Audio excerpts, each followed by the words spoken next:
mi ṣe ìpàdé àdúrà lédè Yorùbá pọ́nbélé. bá mi ṣe.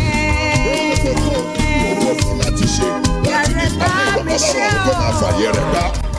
àdúrà ńlá ni mo ṣe ṣàmì ńlá. agbára Ọlọ́run ràn yín nípàdé yìí pẹ̀lú iṣẹ́ àmì àti ìyanu lọ́kànjọ̀kan. gbogbo ènìyàn tó ń wá síbẹ̀ ló ń jẹ́rìí sí agbára Ọlọ́run nítorí ogun tó ń ja ọmọ Oòduà kò bóyìnbó. ohun gbogbo tó o nílò owó fún láti ṣe láti ní ìpàdé ìwà ọlọ́run tó máa fàyè rẹ̀ gbá. bá mi ṣe o. àdúrà ńlá ni mo ṣe ṣàmì Èrè ńlá. bá mi ṣe o.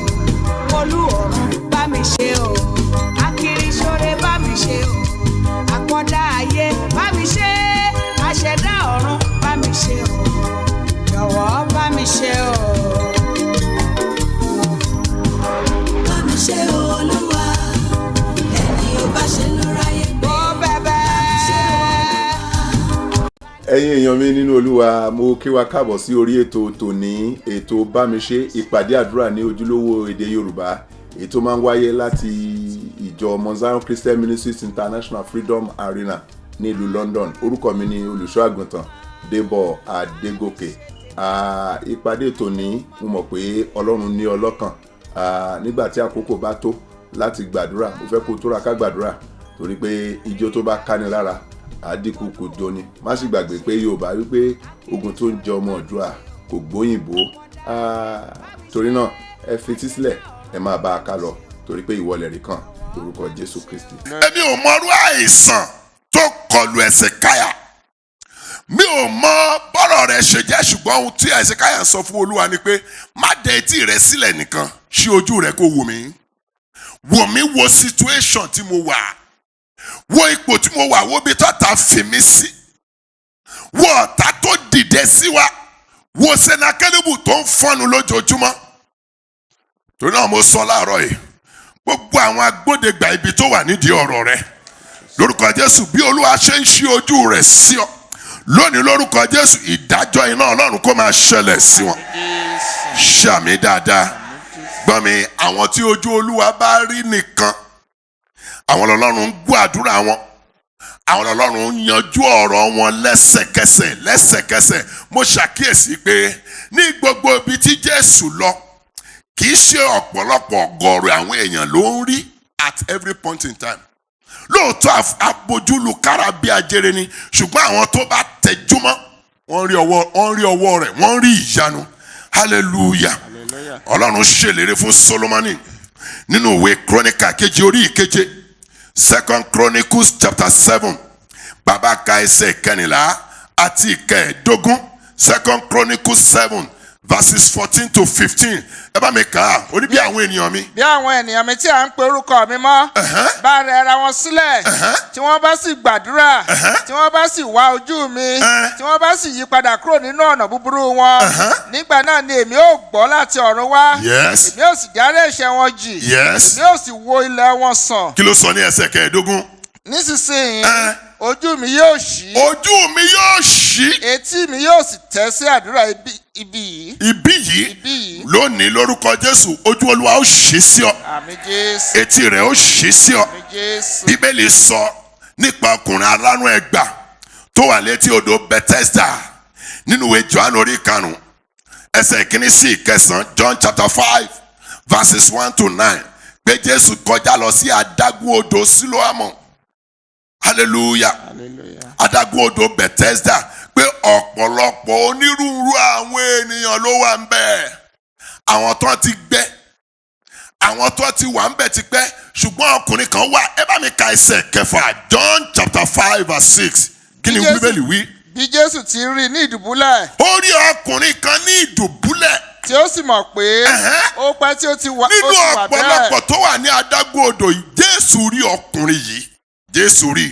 èmi ọmọ bá ṣe pọ̀ tó nínú gbọ̀ngàn yìí láàárọ̀ yìí, lórúkọ Jésù, ojú Olúwa kó wá ọ rí. àmín Jésù. mo ní ojú Olúwa kó wá ọ rí. Jésù. Jésù rí ní ìdùbúlẹ̀, Jésù rí, Jésù rí, Jésù rí.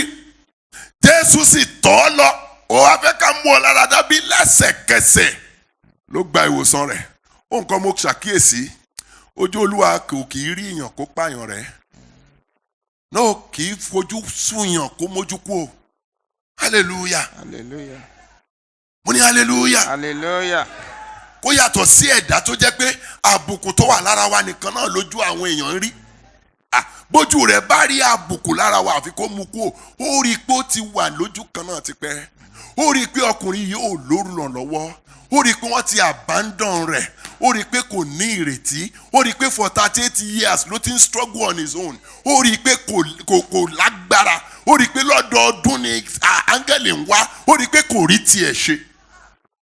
Ó wá tọ̀ lọ. Èmi ò mọ iye ọdún tó ti wà níbi ọ̀rọ̀ rẹ̀. Mi ò mọ àwọn èèyàn tó ti yọwọ́ lórí ọ̀rọ̀ rẹ̀. Ṣùgbọ́n láti inú ìpàdé lọ ojú Olúwa kó wá ọ rí. Ṣàmì dáadáa. Bíbélì tún sọ pé obìnrin kan ọmọbìnrin Abrahamu ni. Ó wà nínú sínágọ́gù nínú ìwé Lúùkù orí 13 ẹsẹ̀ 9 sí 13. Luke chapter 13 verses 10 to 13. Fún ọdún 18 ní obìnrin yìí fi tẹ̀.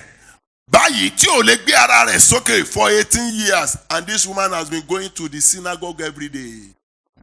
Every day. Pastor lè má rí. Àwọn olùṣọ́-àgùntàn lè má rí. Wòlíì lè má rí. Ṣùgbọ́n ẹni tó ní ìjọ. Ẹni tó dá obìnrin tó mọ̀ pé bá a ṣe dá lọ́jọ́ tá a dá kọ́ rèé. Bíbélì sọ ní ẹsẹ̀ 12. Luke chapter 13 verse 12. Kí ni Bíbélì wí? Nígbà tí Jésù rí. Ó pè sí ọ̀dọ̀. Ó sì wí fún un pé obìnrin yìí á tú ọ sílẹ̀ lọ́wọ́ àìlera rẹ. Àbájọ tí Ẹsẹ̀káyà ṣe sọ fún Olúwa pé ṣí ojú rẹ sí mi kó o sì wò mí. Wò mí. Jésù rí i pé ó ti tẹ̀. Kó ló bá pé ìnira ló wà látọjọ́ yìí ó pè sí ọ̀dọ̀ rẹ̀. Nínú ìpàdé yìí láàárọ̀ yìí ojú Olúwa kó wá ọ rí. Mo ní ojú Olúwa kó wá ọ rí. Ṣàmì dáadáa. Ẹ̀bẹ̀ àdúrà Ẹsẹ̀káyà 4 òun ni pé gbà mí lọ́wọ́ ọ̀tá olórí kunkun. Gbà mí lọ́wọ́ ọ̀tá olórí kunkun.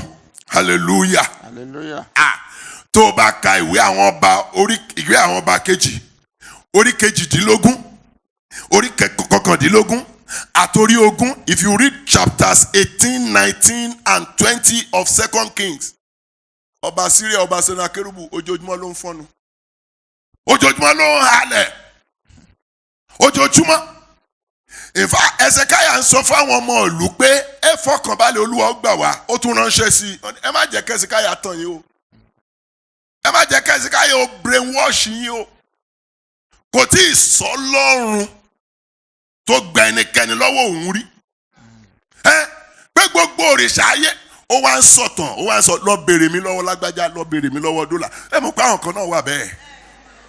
Pé ẹni tó bá pàdé yìí ó bèrè mi nínú ilé iṣẹ́ yìí ṣé o tí ì sọ̀tàn mi. Ṣùgbọ́n mo níròyìn ayọ̀ fún ọ. Tiẹ̀ yàtọ̀.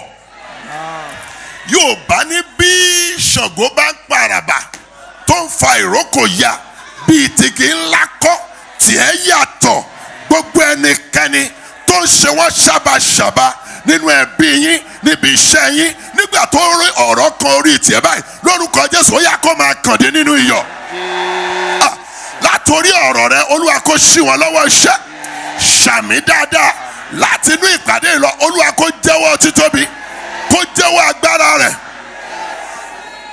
Hallelujah. Gbà mí lọ́wọ́ ọ̀tá olórí kunkun. Ẹ jẹ́ ká ka 2 Kings chapter 19 àti ka ẹsẹ̀ 19. Ẹ jẹ́ ká ka ẹsẹ̀ 17 sí 19. 2 Kings 19, 17 to 19. Kí ló wí? Lóòótọ́ ni Olúwa àwọn ọba Syria ti pa àwọn orílẹ̀-èdè run àti ilẹ̀ wọn. Lóòótọ́ ni o ọba yìí burú o. Ó burú bí àǹjọ̀nú olójú kan ni ó ti pa gbogbo èèyàn ó ti gbaṣẹ́ lọ́wọ́ gbogbo èèyàn. Kí ló wá sọ ní ẹsẹ̀ tó kàn? Wọ́n sì ti gbé òrìṣà wọn sọ sínú iná nítorí tí wọn kì í ṣe Ọlọ́run bí kò ṣe iṣẹ́ ọwọ́ ènìyàn igi àti òkúta nítorí náà ni wọ́n ṣe pa wọ́n run. Ǹjẹ́ nítorí náà Olúwa Ọlọ́run wa èmi ń bẹ̀ ọ́ gbà wá lọ́wọ́ rẹ̀. Gbà wá lọ́wọ́ rẹ̀. Di ojú rẹ̀ ní kòríta tó dé yìí. Gbogbo ipá àti agbára tó ń yọ mí lẹ́nu tó ń dà mí láàmú tó ń yọ àwọn ọmọ mi lẹ́nu, tó ń yọ iṣẹ́ mi lẹ́nu, Olúwa gbà wá lọ́wọ́ wọn lẹ́sẹ̀kẹsẹ̀. Ó yá porúkọ Jésù bá Ọlọ́run sọ̀rọ̀. Fi ìkanra gbà, fi ìkanra gbà, fi ìkanra gbà, fi ìkanra gbà. Gbogbo ọ̀tá olórí koko tó ń dí èmi àtaya àtàwọn ọmọ mi lọ́wọ́ ìṣerere, Olúwa gbà wá lọ́wọ́ wọn. Gbà wá, gbà wá, gbà wá, gbà wá, gbà wá. Ó ti rí bẹ́ẹ̀. Ògo ni fún orúkọ Olúwa. Jésù Kristi Olúwa wa. Àmín. Ẹ bá mi ka ẹsẹ̀ kọkàndínlógún, ẹ tó bẹ̀rẹ̀ láti bẹ̀rẹ̀. Ǹjẹ́ nítorí náà Olúwa Ọlọ́run wa, èmi ń bẹ̀ ọ́, gbà wá lọ́wọ́ rẹ̀, kí gbogbo ilẹ̀ ọba ayé lè mọ̀ pé ìwọ kó ni lè mọ̀ Olúwa pé Ọlọ́run. ìwọ Olúwa, Àní ìwọ nìkan ìwọ ṣoṣo. nìkan ṣoṣo lọ́lọ́run. Hallelujah. Hallelujah. Olúwa ó jẹ́wọ́ pé òun nìkan ṣoṣo ni Ọlọ́run. Àmín Jésù. Ṣàmì dáadáa Àmín Jésù. kí gbogbo ayé lè mọ̀ pé ìwọ nìkan ṣoṣo ni Ọlọ́run. Wàá gbọ́ èsì tí Ọlọ́run fún Ẹsẹkáyà ní ẹsẹ̀ 20, kí ló wí? Nígbà náà ni Isaiah ọmọ Ámósì ránṣẹ́ sí Ẹsẹkáyà wípé báyìí ló Olúwa Ọlọ́run Ísírẹ́lì wípé àdúrà tí ìwọ gbà sí mi sí Sẹnákérúbù ọba Síríà èmi ti gbọ́. Hallelujah. Tó bá délé kàbí Ọlọ́run ṣe gbọ́ àdúrà ẹ̀, kò gbọ́ lásán, Ọlọ́run take action. Verses 32 to 37, Ọlọ́run sọ fún Ẹsẹkáyà, ó ní ọba Sẹnákérúbù tó ń fọ́nu, ó ní ọ̀nà tó gbà wá ni ó gbà lọ, ó ní kò ní wọ ìlú yìí lásán. Ẹ wá mọ ohun tó ṣẹlẹ̀, áńgẹ́lì kan péré, ṣé ohun tí Sẹnákérúbù gbójúlé tó fi ń halẹ̀ mọ́ gbogbo àwọn orílẹ̀-èdè ni pé ó lọ́mọ ogun lẹ́yìn. Ó ní ọmọ ogun lẹ́yìn. In fact, the Bible says he has 185,000 soldiers. Ta ni ó rí ọmọ ogun 185,000? Mo ní ròyìn ayọ̀ fún ọ̀tá rẹ̀ ò lè pọ̀ tó 185,000. Mi ò rò bẹ́ẹ̀. Bó bá tẹ̀ wá tó bẹ́ẹ̀. Gbọ́ mi, áńgẹ́lì kan péré, áńgẹ́lì ẹyọ kan péré, áńgẹ́lì kan péré ni Ọlọ́run rán tó dojú ti Sẹnákérúbù. Ẹ bá mi ka ẹsẹ̀ 35, 2 Kings 19 verse 35. Ó sì ṣe lé òru náà ní áńgẹ́lì Olúwa jáde lọ, ó sì pa ọ̀kẹ́ 9,900 Ẹ lè ènìyàn. máa mọ̀ túmọ̀ ẹ̀ ní Yorùbá. Ó pa 185,000 soldiers, one angel, just one. So tá a bá ń béèrè pé Olúwa rán ogun ọ̀run dìde, Ọlọ́run ò nílò àti rán ogun ọ̀run, just one. Sójà ẹyọ kan lóru kílẹ̀ tó mọ́ ló pa 185,000 soldiers. Báyọ̀ kí gbogbo àwọn aninilára rẹ̀ ti pọ̀ tó, báyọ̀ wò kí àwọn ọ̀tá rẹ̀ ti pọ̀ tó, láàrin 24 hours Olúwa kó máa kọlù wọ́n, Olúwa kó rán áńgẹ́lì rẹ̀ kó palẹ̀ gbogbo wọn mọ́. Ṣàmì dáadáa, ṣàmì bí ẹni tó gbàgbọ́. Mo máa fẹ́ràn Ọlọ́run yìí. Ọlọ́run ò pa Sẹnákérúbù, ó filẹ̀. Hallelujah. Ṣùgbọ́n ó ti kẹ́ lákẹ́sára, ó ti pa á sára. Nígbà tí omi ti tán lẹ́yìn ẹja rẹ̀, wọ́n gbogbo sójà tó gbójúlé ló ti, Ọlọ́run ṣẹ̀rùbà. Olúwa kó ṣẹ̀rùbà ọ̀tá rẹ̀. Gbogbo àwọn tó jẹ́ alátìlẹ́yìn àwọn tó ní ọ lára, lórúkọ Jésù Olúwa kó palẹ̀ gbogbo wọn mọ́. Ṣàmì dáadáa. Bíbélì wí pé verse 36 to 37. Bẹ́ẹ̀ ni Sẹnákérúbù ọba Síríà mú ọ̀nà rẹ̀ pọ̀n, ó sì lọ, ó sì padà, ó sì jókòó ní Nínífè. Ẹni tó ń fọ́nu ń jò ní. Nígbà tí gbogbo ọ̀tá, tí gbogbo àwọn tó tì í lẹ́yìn, àwọn ọmọ ogun ẹ̀ ti kú, fúnra ẹ̀ ló wá lọ. Ẹ mọ bí ajá tí òjò pa, tó wá fi ìrù rẹ̀ sábẹ́ ìtàn, ló pa gọ́lọ́ lọ sílé ẹ̀. Ẹni tó ń halẹ̀ ń jò ní. Ẹnìkan lábẹ́ ohùn mi, kó o tó padà sí ọ́fíìsì, gbogbo ẹni tó ń fi agbára wọn halẹ̀ mọ́, lórúkọ Jésù Olúwa kó gba agbára lọ́wọ́ wọn, Olúwa kó sọ wọ́n dà láìlágbára, Olúwa kó dójú tì wọ́n, lórúkọ Jésù. Bẹ́ẹ̀ ni kórí. Ohun tí Ọlọ́run ṣe fún Sẹnákérúbù ni pé ó dójú tì í kó tó parun. Ẹ wá wo ohun tó ṣẹlẹ̀ sí Sẹnákérúbù, ẹsẹ̀ tó tẹ̀lé verse 37. Ó sì ṣe bí ó ti ń bọ òrìṣà ní ilé Níṣírókù òrìṣà rẹ̀ ní Adrameleki àti Ṣareseri, àwọn ọmọ rẹ̀ fi idà pa. Àwọn ọmọ rẹ̀ fi idà pa. Àwọn ọmọ rẹ̀ Ọlọ́run rán sí pé kó lọ fi idà pa. Bó ṣe ń bọ òrìṣà rẹ̀, wọ́n sì ṣá wọ́n sì sá lọ sí ilẹ̀ Armenia. Àwọn ọmọ rẹ̀ fi dàpá gbogbo lórí ogun àtogun kékèké tó ń halẹ̀ mọ́ idà Ọlọ́run kó máa pa wọ́n run. Àmín Jésù. Àwọn tó bá bọ́ lọ́wọ́ áńgẹ́lì lórúkọ Jésù wọn ò ní bọ́ lọ́wọ́ idà Ọlọ́run. Àmín Jésù. Bámiṣe ìpàdé àdúrà lédè Yorùbá pọ́nbélé tó máa ń wáyé ní sátidé kejì àti ẹ̀kẹrin nínú oṣù láago 9 sí 10 láàárọ̀ kùtùkùtù.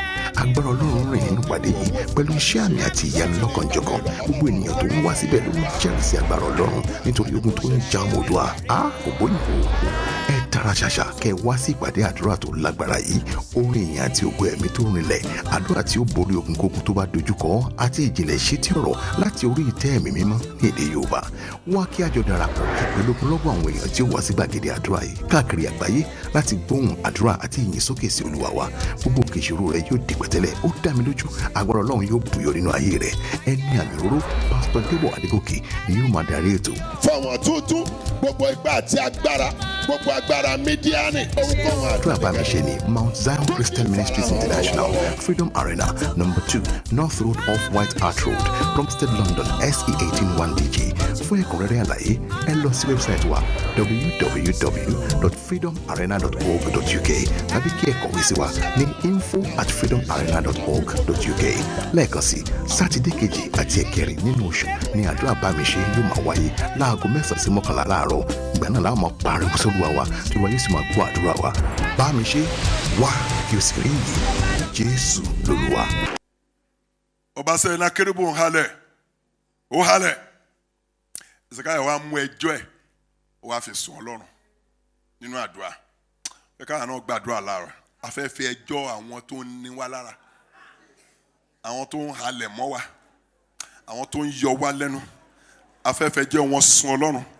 Ó gbàdúrà, Olúwa mo wá fi àwọn ọ̀tá olórí kókó tó ń yọ mí lẹ́nu, tó ń halẹ̀ mọ́ mi, tó ń ní mí lára, mo wá fi wọ́n sùn lónìí. Gbà mí lọ́wọ́ wọn, jẹ́ kí idà rẹ jẹun lára wọn lẹ́sẹ̀kẹsẹ̀. Ó yá korúkọ Jésù gbàdúrà.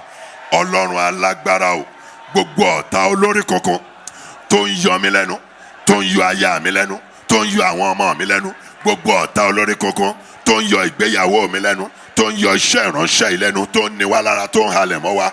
Olúwa wa fẹjọ́ wọn sùn nínú pàdé yìí láàárọ̀ yìí. Olúwa gbà wá lọ́wọ́ wọn, jẹ́ kí idà rẹ jẹun lára wọn, jẹ́ kí idà rẹ jẹun lára wọn lórúkọ Jésù Kristi. Gbogbo ọ̀tá olórí kókó, yes Lord, tó ń yọ ayé àti ìpín mi lẹ́nu, tó ń yọ àwọn ọmọ mi lẹ́nu, tó ń yọ iṣẹ́ ìránṣẹ́ mi lẹ́nu, tó ń yọ ìjọ Freedom Arena lẹ́nu. Olúwa wa fẹjọ́ wọn sùn nínú ìpàdé yìí láàárọ̀ yìí. Olúwa gbà wá lọ́wọ́ wọn, gba àwọn ọmọ mi lọ́wọ́ wọn, gba iṣẹ́ ìránṣẹ́, gba ìjọ yìí lọ́wọ́ wọn, gba aya mi, gba àwọn ọmọ mi lọ́wọ́ wọn. Jẹ́ kí idà rẹ jẹun lára gbogbo ọ̀tá olórí kókó tó ń halẹ̀ mọ́ wa, tó ń yọ wá lẹ́nu.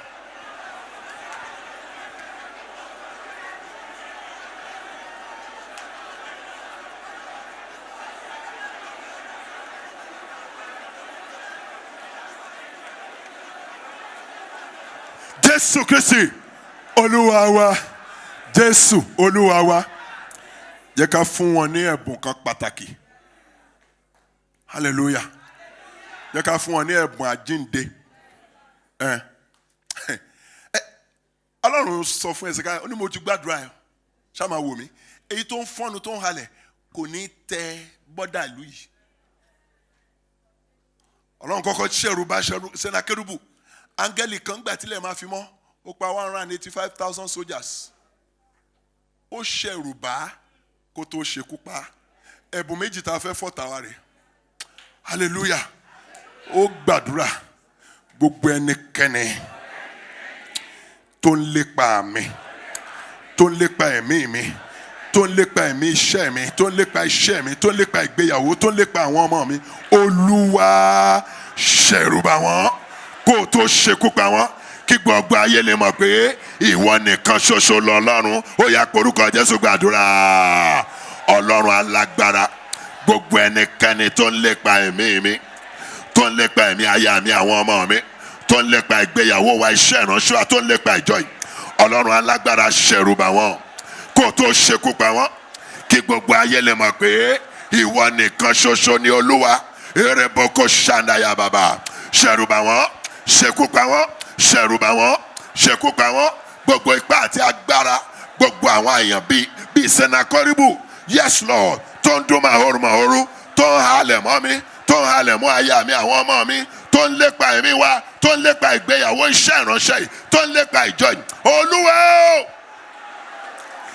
ṣẹ̀rù bà wọ́n ṣekú pa wọ́n ṣẹ̀rù bà wọ́n kí gbogbo ayé lè mọ̀ pé ìwọ nìkan ṣoṣo lolúwa.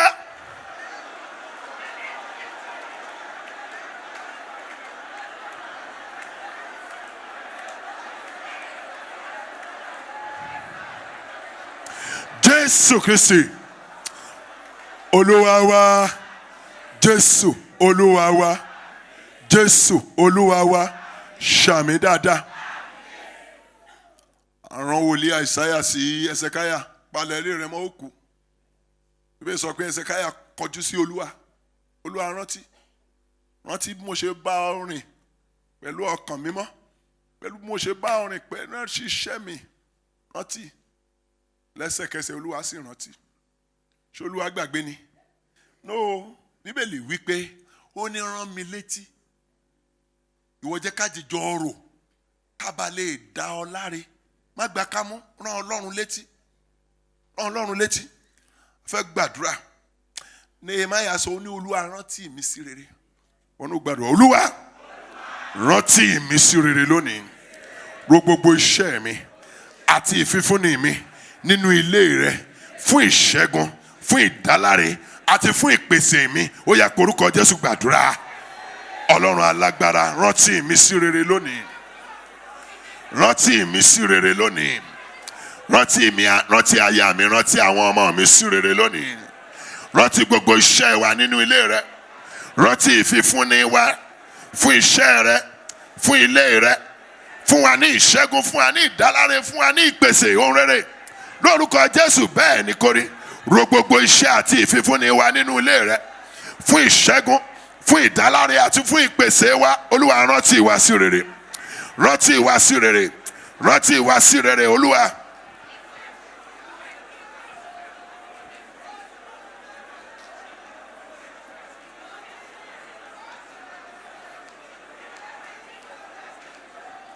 Jésù Kristi Olúwa wa, Jésù Olúwa wa. Gbọ́ mi, ó ní ìwọ ó pàṣẹ ohun kan yóò sì fìdí múlẹ̀. Ó fẹ́ kó o sọ no sí ọ̀rọ̀ yìí. Àdúrà yẹn kò kékeré ni. I don't know why the Spirit of God laid it in my heart in English. Lord, I say no to this matter. Kò jù bẹ́ẹ̀ lọ. Oh Lord, I say no. Sí ohun tó ń diagnose, I say no. Sí àìsàn tó ń ṣe mí mo sọ rárá, I say no. Ó yá korúkọ Jésù sọ no. Sọ fún Ọlọ́run, sọ fún Ọlọ́run, sọ fún Ọlọ́run Olúwa. Gẹ́gẹ́ bí Ẹsẹkáyà, èmi náà wá síwájú rẹ lónìí. I say no to untimely death. I say no to this delay, this barrenness. I say no. I say no to this joblessness. Yes, mo sọ rárá. Sí lẹ́tà tí ilé ńlá kọ yìí, I said no.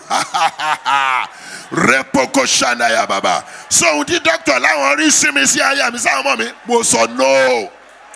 Mo sọ no. Mo kọ̀, Olúwa mo kọ̀. Olúwa mo kọ̀, mo kọ̀, mo kọ̀. Sọ fún Ọlọ́run mo kọ̀, mo kọ̀. Mo kọ̀, mo kọ̀ ikú òjijì. Mo kọ̀ àìríṣe yìí. Mo kọ̀, mo kọ̀, mo kọ̀ ìyàgàn yìí, mo kọ̀ àmúbọ̀ yìí, mo kọ̀. Mo kọ̀ àìsàn yìí fún aya mi fáwọn ọmọ mi, mo kọ̀. I say no.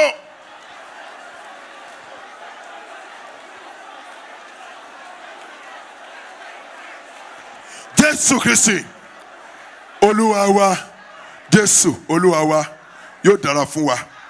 Àdúrà kù bí mélòó. Isaiah 38 verse 14. Ọba Ẹsẹkáyà dìde. Ó ní mò ń dún bí àkọ́. Mò ń sunkún bí orírì. Olúwa ara ni mí. Ṣe onígbọ̀wọ́ mi. I am in trouble. Undertake for me. Help me out. Fẹ́ kó sọ fún Ọlọ́run. Lórí gbogbo ọ̀rọ̀ tó ń pa mí lẹ́kún, tó ń ní mí lára. olúwa dìde ṣe onígbọ̀wọ́ mi lónìí yí ọ̀rọ̀ yìí padà sí rere nu omijé mi nù. Ó yá korúkọ Jésù gbàdúrà. Ọlọ́run alágbára, gbogbo ọ̀rọ̀ tó ń pa mí lẹ́kún tó ń ní mi lára, olúwa dìde sí wọn lónìí. Olúwa ṣonígbọ̀wọ́ mi, olúwa ṣonígbọ̀wọ́ mi, ṣonígbọ̀wọ́ aya mi, ṣonígbọ̀wọ́ àwọn ọmọ mi, yí ohun gbogbo padà sí rere fún wa nu omijé wa nù. Ọlọ́run alágbára dìde ṣonígbọ̀wọ́ wa lónìí. Ṣe onígbọ̀wọ́ aya mi, ṣe onígbọ̀wọ́ àwọn ọmọ mi. Gbogbo ọ̀rọ̀ tó ń dùn wá lọ́kàn, tó ń pa wá lẹ́kún, gbogbo ọ̀rọ̀ tó ń mú ìnira bá wa, olúwa dìde ṣe onígbọ̀wọ́ wa lónìí. Yí ohun gbogbo padà sí rere fún wa nu omijé wa nù.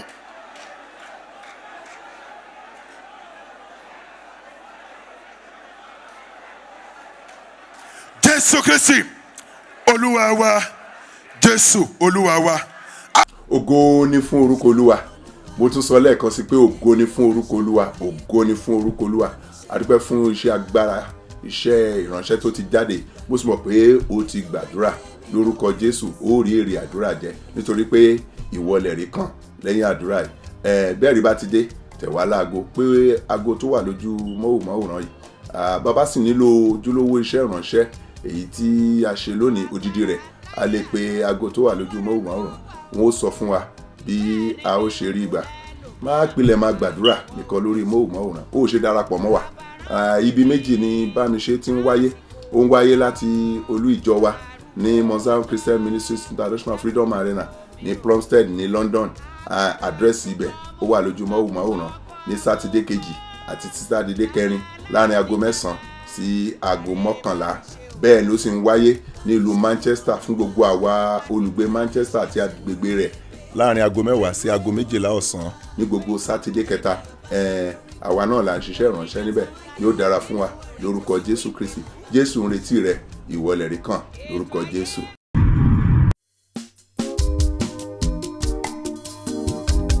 This is Bámiṣé special to the glory of God Almighty.